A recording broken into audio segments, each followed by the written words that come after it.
코로나19 유행이 감소세를 이어가면서 정부가 실외 마스크 해제를 두고 고민하고 있습니다. 정부는 오는 금요일 실외 마스크 착용 의무를 어떻게 조정할지 발표할 예정인데요. 자세한 내용 고려대학교 약학대학 김정규 교수와 알아보겠습니다. 교수님 안녕하십니까? 네, 안녕하세요. 네, 안녕하십니까.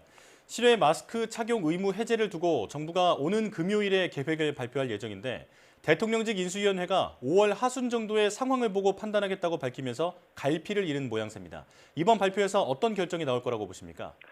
현재 보면 정점 대비 신규 확진자 규모는 크게 줄어서 현재는 정점에서의 신규 확진자 규모와 비교를 할 때는 약 90% 가깝게 감소를 한 상태거든요. 네. 하지만 현재에도 평일 기준으로 약 7, 8만 명 정도의 신규 확진자를 보이고 있기 때문에 아마 다음 주부터 당장 실외 마스크 착용을 해제하기는 다소 어렵지 않을까 이렇게 생각을 하고 있습니다. 네. 따라서 5월의 특정 시점, 그러니까 앞으로 한 2주 후 등 이렇게 특정 시점을 제시를 하면서 당시의 유행 상황을 고려하겠다라는 내용이 담기지 않을까라는 생각을 가지고 있고요. 예.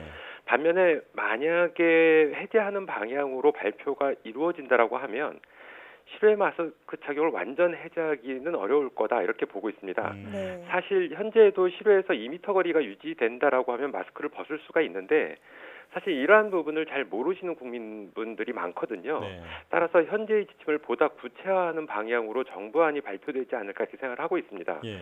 가령 예를 들면 사람이 많지 않은 곳에서 산책을 하는 등 이러한 거리두기가 되는 장소에서는 마스크 착용을 하지 않아도 된다라고 하는 거나 아니면 거리두기가 안 되는 사람이 밀집된 곳에서는 마스크를 착용해야 된다라는 등의 앞서 말씀드린 것처럼 현재의 지침을 보다 구체화하는 방향으로 발표가 되지 않을까 이런 생각을 가지고 있습니다. 네.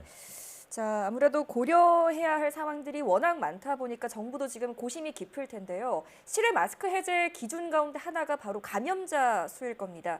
실외 마스크를 해제하려면 감염자 수가 어느 정도까지 내려와야 안전하다고 보십니까?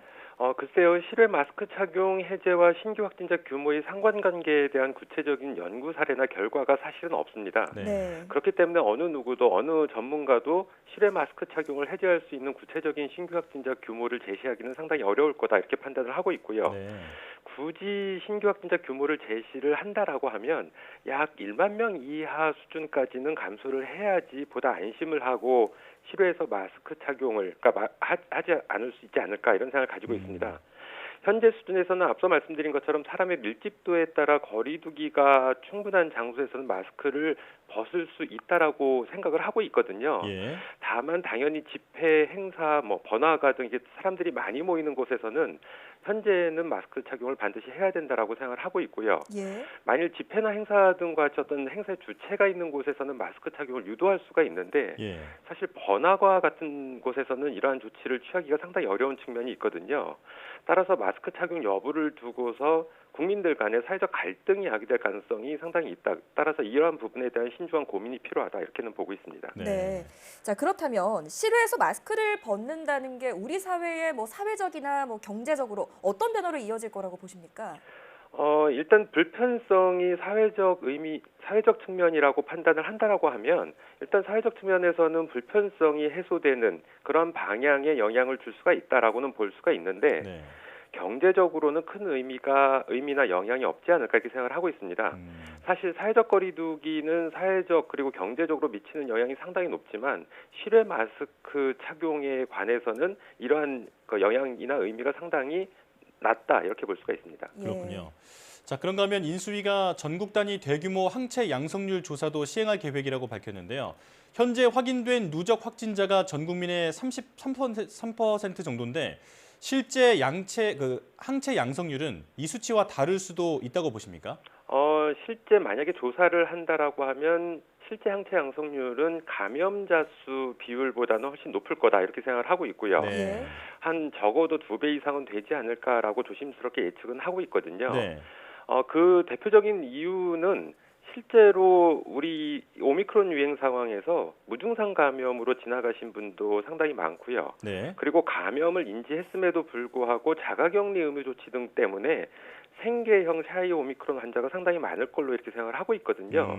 따라서 만약에 항체 양성률 조사를 하게 된다라고 하면 앞서 말씀드린 것처럼 실제 감염된 비율, 그러니까 인구의 33% 50%보다는 훨씬 더 높을 거다 이렇게 생각을 하고 있습니다. 예. 다만 가장 중요한 부분이 한 가지가 있는데 항체 양성률 조사를 어떤 방식으로 하냐가 상당히 중요합니다. 네. 그러니까 중화항체가를 조사할 거냐 아니면 일반 항체가를 조사할 거냐 이 부분도 상당히 중요한 부분이고요.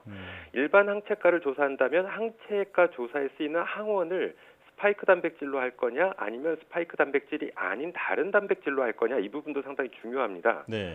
현재 백신 접종 인구가 2차 접종 기준으로 약 90%에 달하고 있기 때문에 중화항체가 조사나 아니면 스파이크 단백질을 이용한 일반 항체가 조사는 백신 접종자와 감염에 따른 자연면역 형성자를 구분할 수가 없습니다. 예. 그래서 큰 의미가 없고요. 굳이 항체가 조사를 한다라고 하면 스파이크 단백질이 아닌 비스파이크 단백질을 사용한 일반 항체가 조사가 보다 타당성이 있다 이렇게 판단하고 있습니다. 예. 자, 그러니까 우리 사회에 숨겨진 확진자가 더 많을 것이다 이렇게 그 전망을 하신 건데요. 항체 양성률 조사가 그 코로나19 대응에 어떻게 활용될 수 있는 건지도 궁금합니다. 사실은 제 개인적으로 볼 때는 현 단계에서 항체 양성률 조사가 큰 의미는 없다라고는 생각을 하고 있습니다. 네. 이게 확진되지 않은 감염자 규모가 어느 정도 되는지 이 부분을 파악하는 정도의 의미가 있고 반대로 유행이 그러니까 현 시점은 지금 오미크론 유행이 정점을 지나서 안정화 단계로 들어간 상태거든요. 예. 그러면서 일상 회복을 하고 있는 시점이기 때문에 항체 양성률 조사가 큰 의미는 없지 않을까 이런 생각을 가지고 있고 오히려 반대로 의미가 있으려면 유행 증가에 따른 방역 조치 강화 등을 고려하는 단계라고 하면 어느 정도로 방역 강도를 설정을 해야 되는지 이런 부분에서 판단의 기준이 될 수는 있습니다. 네. 따라서 코로나19 초기 단계에서는 상당 의미가 있지만 지금처럼 안정화 단계로 간 단계에서는 조금 의미가 상당히 떨어지지 않을까 이렇게 생각을 하고 있습니다. 네. 예. 자, 그런가 하면 인수위는 대통령직 속에 감염병 위기 대응 자문기구를 설치하기로 했습니다. 이 자문기구 구체적으로 어떤 역할을 수행하는 것이 바람직하다고 보십니까? 지금 우리 코로나19 2년 넘게 유행 상황 속에서 여러 가지 어떤 시행착오들이 분명히 있었거든요. 예. 그래서 이러한 시행착오를 줄이기 위한 어떤 자문 역할로서의 기능이 가장 중요하지 않을까라는 생각을 가지고 있고 네. 기본적으로 포스트 코로나 대비해서 방역 조치 완화 정도나 방향성을 어떻게 설정해 나갈 거냐 하는 부분에 대한 자문 역할이 가장 적절하지 않을까 생각을 하고 있고요. 예. 더불어서 이번 가을이나 겨울에는 코로나19가 재유행할 가능성도 있기 때문에 이러한 부분에 있어서의 방역 강도라든가 아니면 위기 대응을 어떻게 할 거냐라는 부분에 대한 어떤 자문을 제시하는 게 좋지 않을까 생각을 하고 있고요. 예. 더불어서 향후에는 제2의 코로나가 분명히 또 발생할 가능성이 있거든요. 그래서 이러한 부분에 대한 대비책 마련을 위해서 이런 특정 자문 역할을 하는 게 가장 적절하지 않을까 이런 생각을 가지고 있습니다. 예. 자, 지난 2년간의 경험과 교훈을 발전시키는 그런 조직이 되기를 바라야겠습니다. 자, 코로나19 브리핑 고려대학교 약학대학 김정기 교수와 함께했습니다. 교수님 고맙습니다. 네, 감사합니다.